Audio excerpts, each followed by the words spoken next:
Hey guys, this is Jordan Bellinger. We are back again. We are going over step 4 of selecting properties. So, got the computer with me today. Wanted to talk a little bit about selecting properties. How do we select properties before we even go and view them? And it's kind of there's a little bit of, there's science behind it, I guess. It's clicking buttons and stuff like that, but there's a little bit more.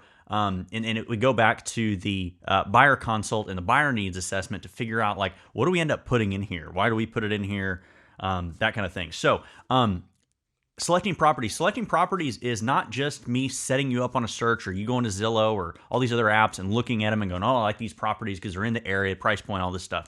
We want to narrow it down even more than that, because if you search properties, let's say you're shopping 300,000 to 400,000 in Frisco, and 300,000 to 400,000 in Frisco, 4-bed, 2-bath, whatever, right? You're going to see a lot of properties, and you can't really look at all of them. And I would like to save you time by narrowing it down even more than what you might think you kind of envision at the beginning. And so we can't do this unless we do a really, really good deep dive into what you want and what you need, which we've already done, and we went over that in a previous video. So couple of things here. Obviously, we have our specs, our bedrooms, our bathrooms, our garages, our what type of house is it? Is it single family? Is it townhome? Is it a condo? We can narrow all that down in here. There are some things we can't narrow down, but we're going to narrow down as much as we can to focus in on what you're looking for.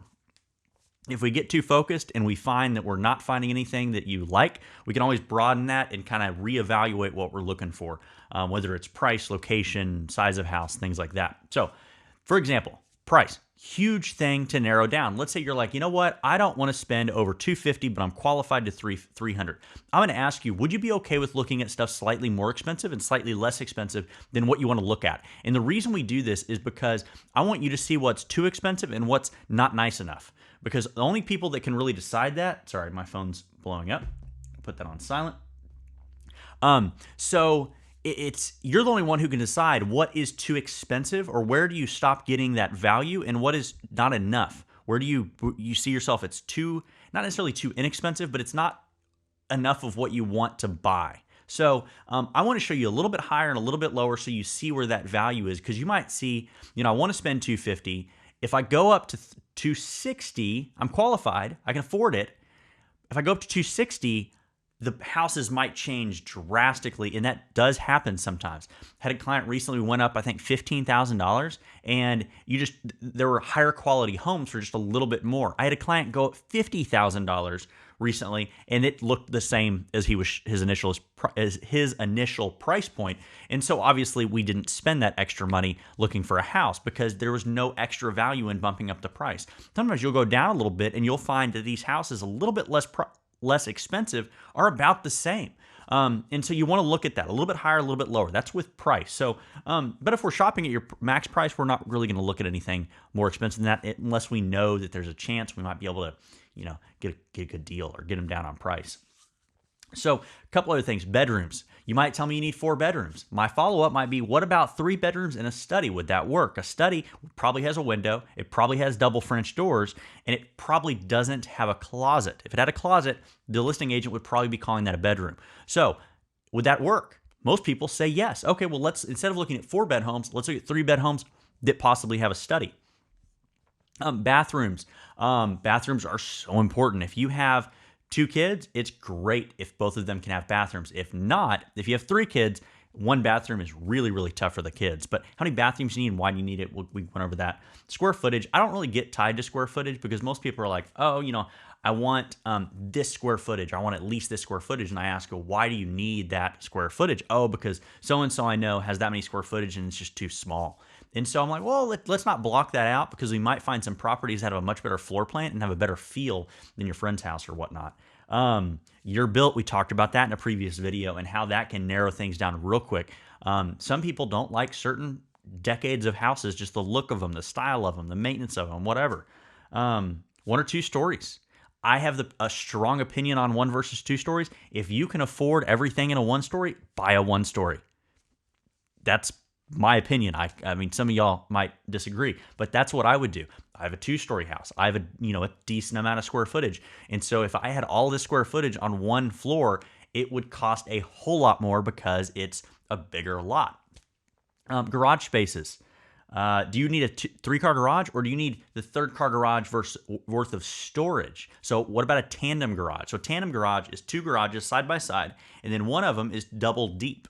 And so you could stack 2 cars in. Would that work? Or do you need three cars side by side?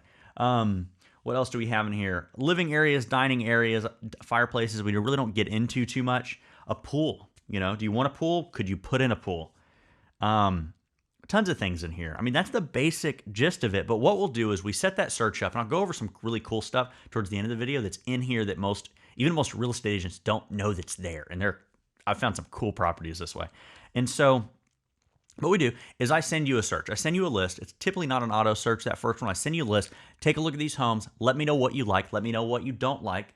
Let me know if there's any homes that you would like to see. And the reason we do this is I want to narrow down that what exactly you're wanting in a house, because you might tell me you want an open living room kitchen space, and you might show me a picture of a house. Hey, this house at 123 Main Street, I don't like the kitchen. It's not what I'm looking for. I'm like, okay, what specifically do you not like about it? Because I might look at that kitchen and go, that's awesome. I love that kitchen. But I want to see, back to the buyer consult, I want to see what you're seeing. I want to understand what you want and what you need. And we do that through this back and forth while we're selecting properties, which we're going over. And so I might send you a handful of homes, 10 homes, 15 homes, 5 homes, whatever. And you get back to me, you're like, I like this one, I like this one, I don't like this one, I don't like this one. But in there, I'm going to want specifically what do you like and not like about them, because that's going to help narrow it down to me figure out what you want. Let's see. Yeah, so that's really the gist of it. And before we even look at properties, we've gone back and forth because I want to save you time so that we're not going into houses. And it happens. It's inevitable. There's nothing you can do, or there's something you can do about it, but you can't get rid of it 100%. But I have clients that go into houses, and I'll go show them a house, and I know them well. I know what they like. We walk into a house, and instantly they open the door. They're like, nope. It's not even the smell. It's the look. It's the style of it, the floor plan, the whatever. They're like, nope, not going to work. And I'm like, So, and I feel like I've wasted their time. I feel like we've gone into a house that what could I have done to realize that before we ever went and looked at the house? So anyways, so we can't get rid of that 100%, but we do what we can to save you time. And then some of the cool features on here, like I had a video, I think that video is already live by the time you're seeing this, but I have videos talking about persistence, and there was a property where I found the only reason I sold that property, there's other reasons, but if I didn't have this one piece of knowledge, I wouldn't have sold that house. End of story. And so there's other reasons, obviously, why I was able to sell the house and work with the clients, but I knew that if you went into this search, and everyone has it, there is a button on here that says guest quarters. That's the only reason I found the house that he wanted and narrowed it down and sold the house.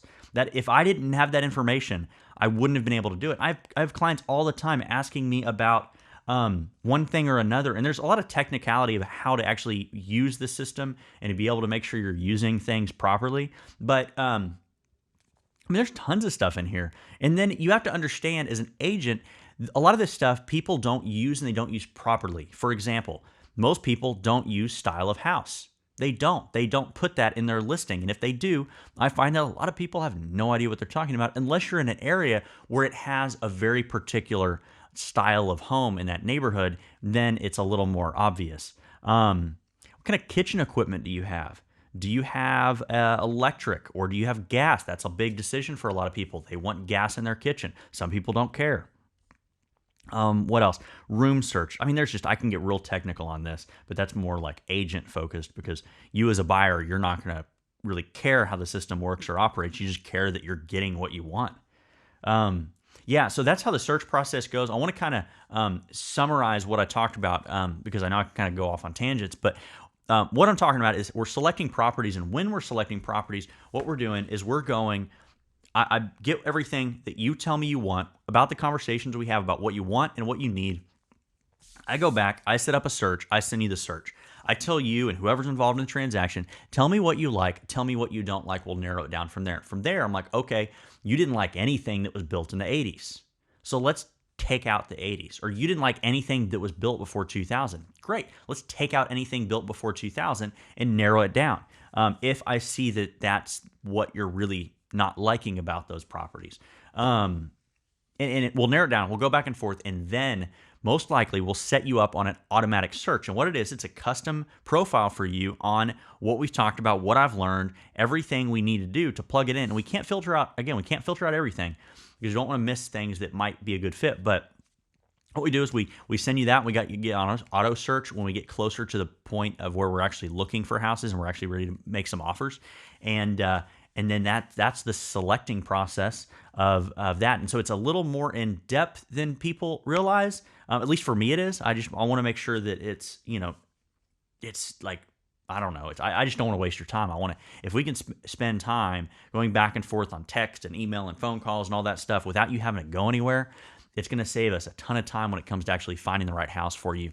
And some people get fatigued. Some people can't find a house for a while, and it's just exhausting for the buyers because you're like, I'm never going to find the house that I want. And you will, but it can be fatiguing. If we can fix that a little bit up front, that would be awesome. So that is another, I guess, short-ish video. And thanks so much for joining me and my computer. And I will talk to you later. Our next one is going to be viewing properties. When we actually schedule time to go view properties, what are we looking for? What are we asking? What are we noticing?